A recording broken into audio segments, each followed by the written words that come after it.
ఈ వీడియో చూసే ముందు జై శ్రీరామ్ అని కామెంట్ చేయండి. ప్రతిరోజు పూజ చేసేటప్పుడు మనం దేవునికి పూలు, నైవేద్యంగా పండ్లు సమర్పిస్తాం. ఇలా చేయడం వల్ల భగవంతుని ఆశీర్వాదాలు లభిస్తాయని నమ్మకం.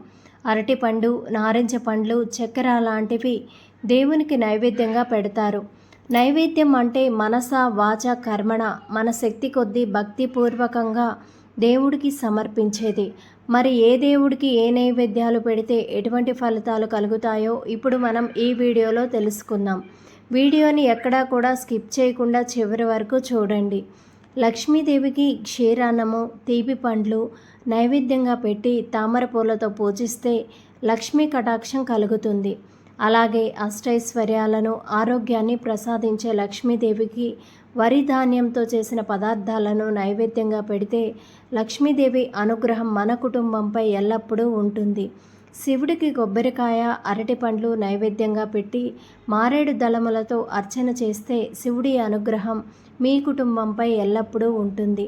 ఆంజనేయ స్వామికి ఇష్టమైన అప్పాలు నైవేద్యంగా సమర్పించి తమలపాకులతో పూజించడం వల్ల స్వామి అనుగ్రహం లభించి మీకున్న కష్టాలన్నీ తీరిపోతాయి.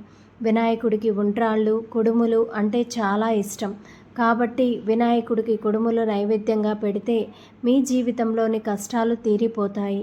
సాయిబాబాకు మిఠాయి నైవేద్యంగా పెడితే అనుకున్నవి వెంటనే జరుగుతాయి. వ్యాపారస్తులు శుక్రవారం రోజు లక్ష్మీదేవికి బెల్లం పరిమాణాన్ని చేసి తాంబూలంతో దాన్ని దానం చేస్తే వారికి వ్యాపారం అభివృద్ధి చెందుతుంది. కలియుగ దైవంగా భావించే ఆ తిరుమల తిరుపతి వెంకటేశ్వర స్వామి వారికి శనివారం రోజు చాలా ప్రీతికరమైన రోజు. అందువల్ల శనివారం రోజున ఇంట్లో శ్రీ వెంకటేశ్వర స్వామిని పూజిస్తూ ఆ స్వామి వారికి ఇష్టమైన వడపప్పు, పానకం నైవేద్యంగా సమర్పించి తులసిమాల వేసి పూజలు చేయడం వల్ల మీ కోరికలన్నీ తీరుతాయి. అరటి పండును దేవునికి నైవేద్యంగా పెడితే ఆగిపోయిన పనులు త్వరగా పూర్తవుతాయి. అప్పుల బాధలు తొలగిపోతాయి. కొబ్బరికాయను దేవునికి నైవేద్యంగా పెడితే పనులు త్వరగా సులభంగా పూర్తవుతాయి. అనుకున్న కార్యాలు దిగ్విజయంగా నెరవేరుతాయి. పై అధికారుల నుంచి ఎటువంటి సమస్యలు రావు. పులిహోరను దేవునికి నైవేద్యంగా పెడితే ఇంటి యజమాని యొక్క సంపాదన పెరుగుతుంది. సంపదకు అతిదేవుడు కుబేరుడు. ఆయన్ని ప్రసన్నం చేసుకునేందుకు పసుపు రంగు లడ్డులు పెట్టవచ్చు. దేవునికి రవ్వ లడ్డూలను నైవేద్యంగా పెడితే అప్పుల బాధలు తీరిపోతాయి. సుబ్రహ్మణ్యేశ్వర స్వామికి పెసరపప్పు పొంగల్ని నైవేద్యంగా పెడితే కుటుంబంలో కలహాలు తొలగుతాయి. ఆపిల్ పండు దేవునికి నైవేద్యంగా పెడితే దరిద్రం తొలగిపోయి ఇంట్లో ధన ప్రవాహం పెరుగుతుంది. శుక్రవారం రోజు లక్ష్మీదేవికి బెల్లం అన్నాన్ని నైవేద్యంగా పెడితే వారికి శ్రీ లక్ష్మీ కటాక్షం కలుగుతుంది. అరటి పండును గుజ్జుగా చేసి దేవునికి నైవేద్యంగా సమర్పించడం వల్ల దేవుని అనుగ్రహం లభిస్తుంది.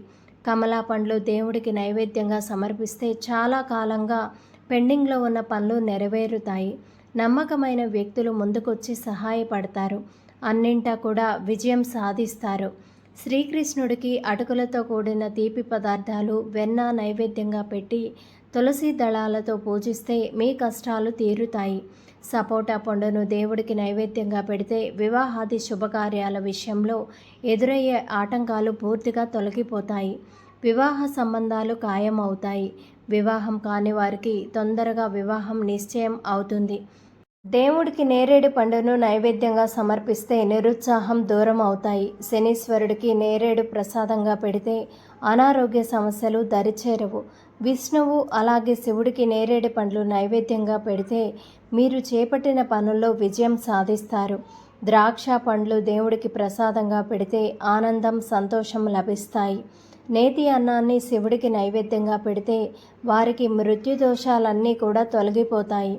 హనుమంతుడు ఎర్రటి ధాన్యాలను ఇష్టంగా స్వీకరిస్తాడు.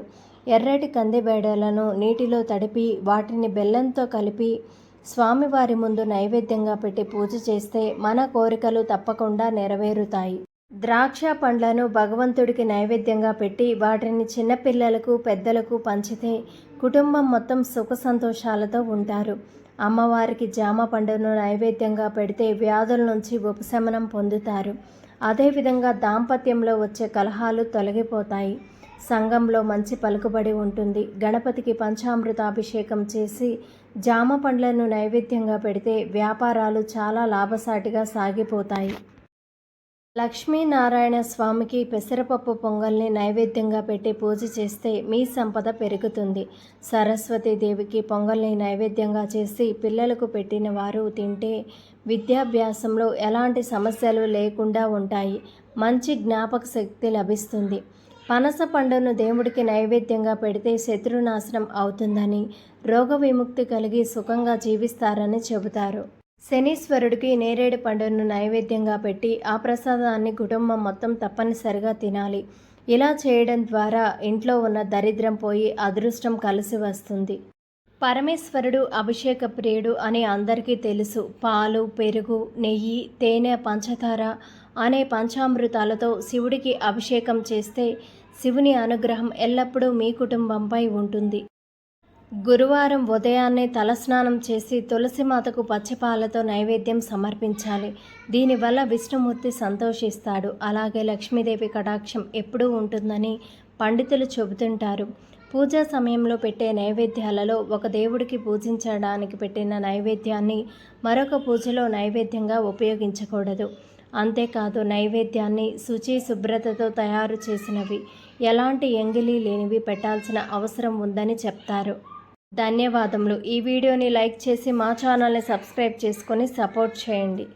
వీడియోని చివరి వరకు చూసినట్లయితే జై శ్రీరామ్ అని కామెంట్ చేయండి.